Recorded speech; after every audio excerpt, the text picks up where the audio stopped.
नमस्कार दोस्तों, उषा की आवाज चैनल में आप सभी का स्वागत है। हमारी आज की कहानी है तुम दिन भर करते क्या हो। सुजाता, मेरी नीले रंग की शर्ट कहाँ है? अलमारी में दिखाई नहीं दे रही। मैंने तुम्हें परसों ही बताया था कि मेरी विदेशी क्लाइंट के साथ मीटिंग है, फिर तुमने मेरी शर्ट इस्त्री क्यों नहीं की? अब बताओ मैं क्या पहनूं? मुझे कोट के साथ वही मैचिंग शर्ट पहननी थी। तुम दिन भर करती क्या हो? एक शर्ट ही तो इस्त्री करनी थी, वो भी तुमसे नहीं हुई। सुमित के मुंह से यह चुभने वाली बातें सुनकर सुजाता के दिल को बहुत ठेस पहुंची।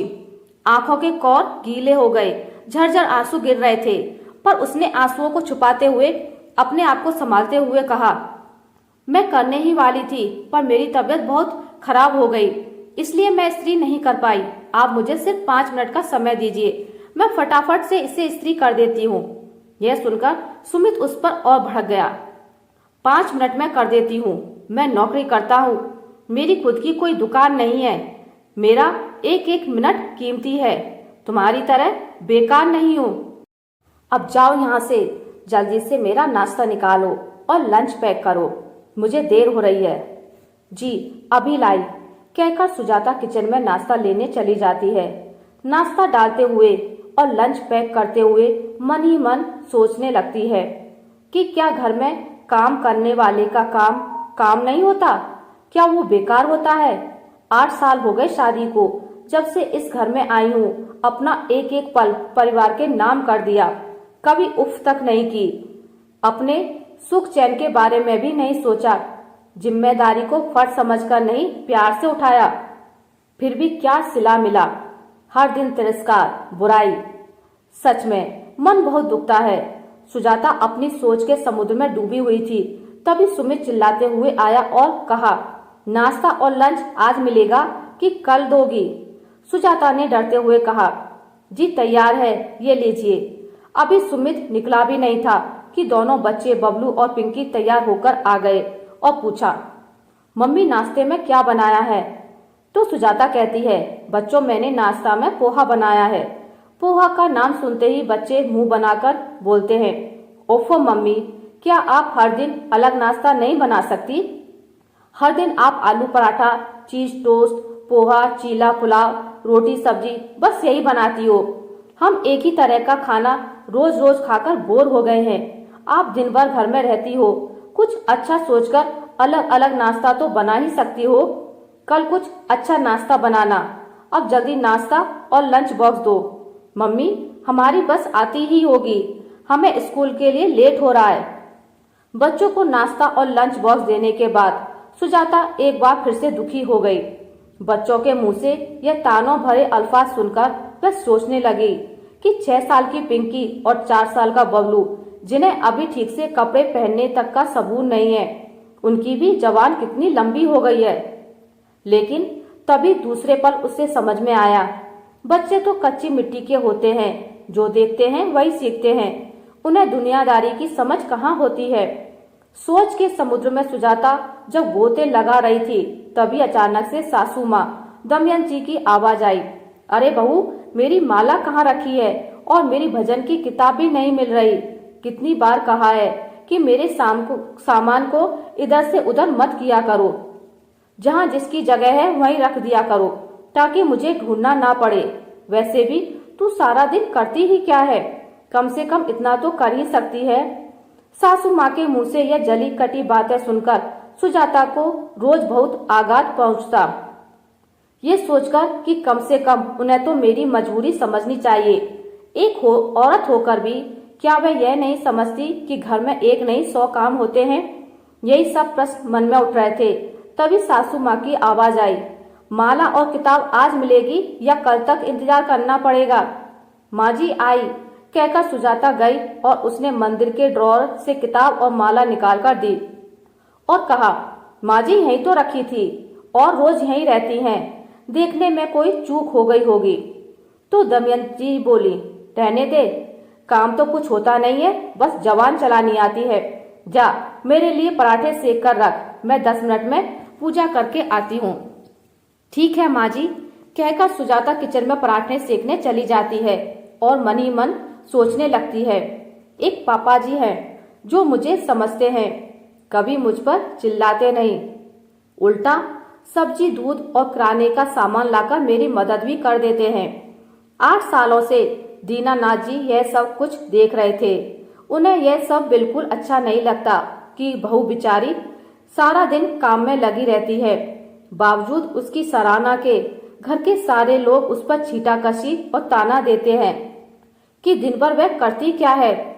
उन्हें बहू सुजाता की आंखें रोज भीगी हुई दिखाई देती हैं, लेकिन जब भी वह उसे उसके हक की लड़ाई लड़ने के लिए कहते हैं तो वह टाल जाती है और कहती है कि अपनों से कैसी जंग पापा जी, यह तो मेरा परिवार है। तो ससुर जी दीनानाथ जी कहते हैं, मानता हूँ बेटा, लेकिन 8 सालों से जब से तुम इस घर में आई हो, सबके उठने से पहले 5 बजे जागती हो और सबके सोने के बाद रात 12 बजे सोती हो। घर का सारा काम खुद करती हो, लेकिन कभी उफ तक नहीं करती। फिर भी घर के सदस्य तुम्हारी प्रशंसा करना तो दूर, तुम्हें कभी सम्मान तक नहीं देते। आज मैंने ठान लिया है, बस बहुत हो चुका। अब मैं तुम्हें तुम्हारा सम्मान दिलवा कर रहूंगा। तुम्हें कुछ नहीं करना है, बस तुम मुझसे वादा करो, जैसा मैं तुम्हें कहूंगा तुम वैसा ही करोगी। ठीक है पापा जी, पर मुझे क्या करना है? अभी दमयंती सत्संग से आती ही होगी। जैसे ही वो घर में घुसे, चाय देने के बाद तुम कह देना कि तुम्हें 4 दिन के लिए अपने मायके जाना है। अब बहाना क्या बनाना है, वो मैं बताऊं या तुम बना लोगी? तो सुजाता ने हंसकर कहा, मैं कर लूंगी पापा जी। फिर देखना ये सुनकर वो कैसे परेशान हो जाएगी, क्योंकि हर बार तो तुम सारा काम करके सुबह जाती हो और शाम को लौट आती हो, इसलिए घर के सदस्यों को तुम्हारी अहमियत कभी पता ही नहीं चली। अब जब सबको खुद से काम करना पड़ेगा तो सबकी अकल ठिकाने आ जाएगी, और जब फिर तुम मायके से आओगी तो तुम्हें इस घर में पूरा सम्मान मिलेगा, जो पहले ही मिल जाना चाहिए था। जैसे ही सुजाता की सासू माँ दमयंती जी सत्संग से आई, सुजाता ने कहा, माँ जी मैं कल अपने मायके जाना चाहती हूँ। तो दमयंती जी बोली, हाँ तो ठीक है, चली जाना। हमेशा की तरह सुबह जाओगी, शाम को आ जाओगी। तो सुजाता बोली, नहीं माँ जी, इस बार मैं 4 दिन के लिए जा रही हूँ। आज माँ का फोन आया था, कह रही थी ऋचा और सुरेश 4 दिन के लिए बाहर जा रहे हैं। आप तो जानती हैं पापा को गुजरे अभी साल भर भी नहीं हुआ। माँ अकेले इतने बड़े घर में नहीं रह पाएगी। वैसे मैं अकेले ही जाऊंगी, बच्चों के स्कूल चल रहे हैं, मिस हो जाएंगे। 4 दिन की बात सुनकर दमयंती जी को तो मानो सांप सूंघ गया, पर फिर वे ढीली मन से ही सही, उन्होंने सुजाता को हाँ कर दी।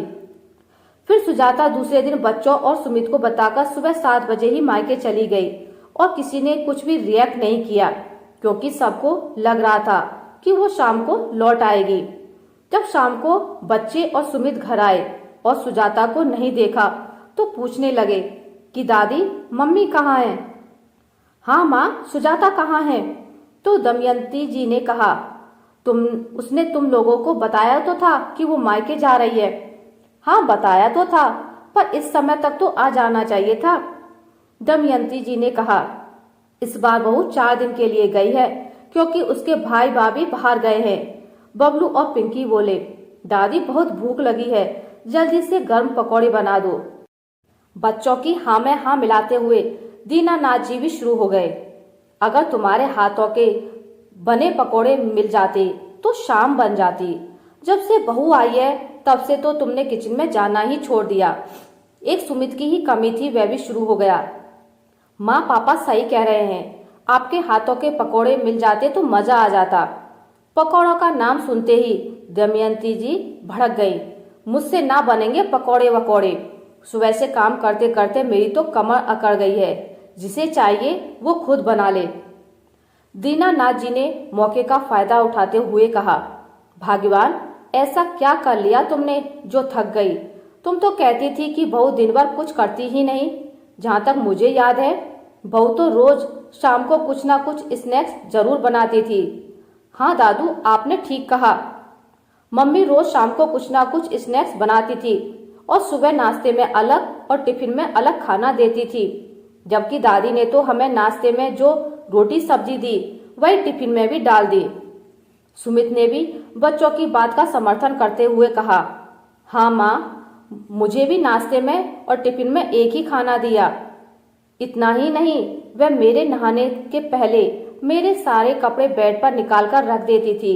मेरी हर एक फाइल और जरूरी पेपर सही जगह पर रख देती थी। जब भी मांगो तुरंत दे देती, बिना मेरा वक्त बर्बाद किए।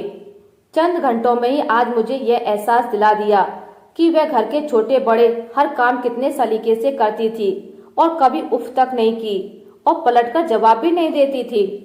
तब दमयंती ने भी अपनी गलती को जताते हुए कहा, हर बार तो बहू सुबह सारा काम करके जाती और वापस जब काम का समय होता तो शाम तक लौट आती। रोज मैं ही भजन की किताब और माला ठीक से ड्रॉर में नहीं देखती और उस बेचारी को झिड़क देती। मैंने कभी उसकी अहमियत समझी ही नहीं। सुमित ने भी अपनी गलती को रियलाइज करते हुए कहा, मैंने भी सुजाता को कभी इज्जत नहीं दी। मैं भी उसका कसूरवार हूँ। बच्चों ने कहा, हमने भी मम्मी को भला बुरा कहा है और तंग किया है। अब हम मम्मी को बिल्कुल तंग नहीं करेंगे।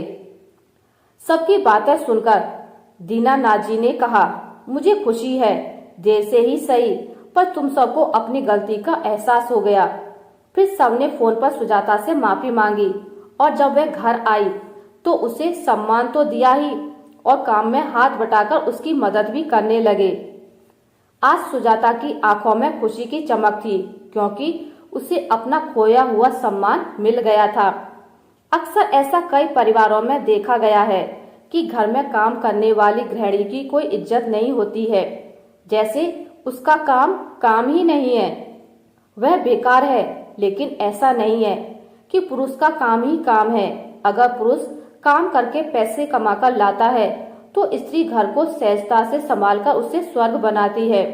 इसलिए दोनों के ही काम का अपना अपना महत्व है।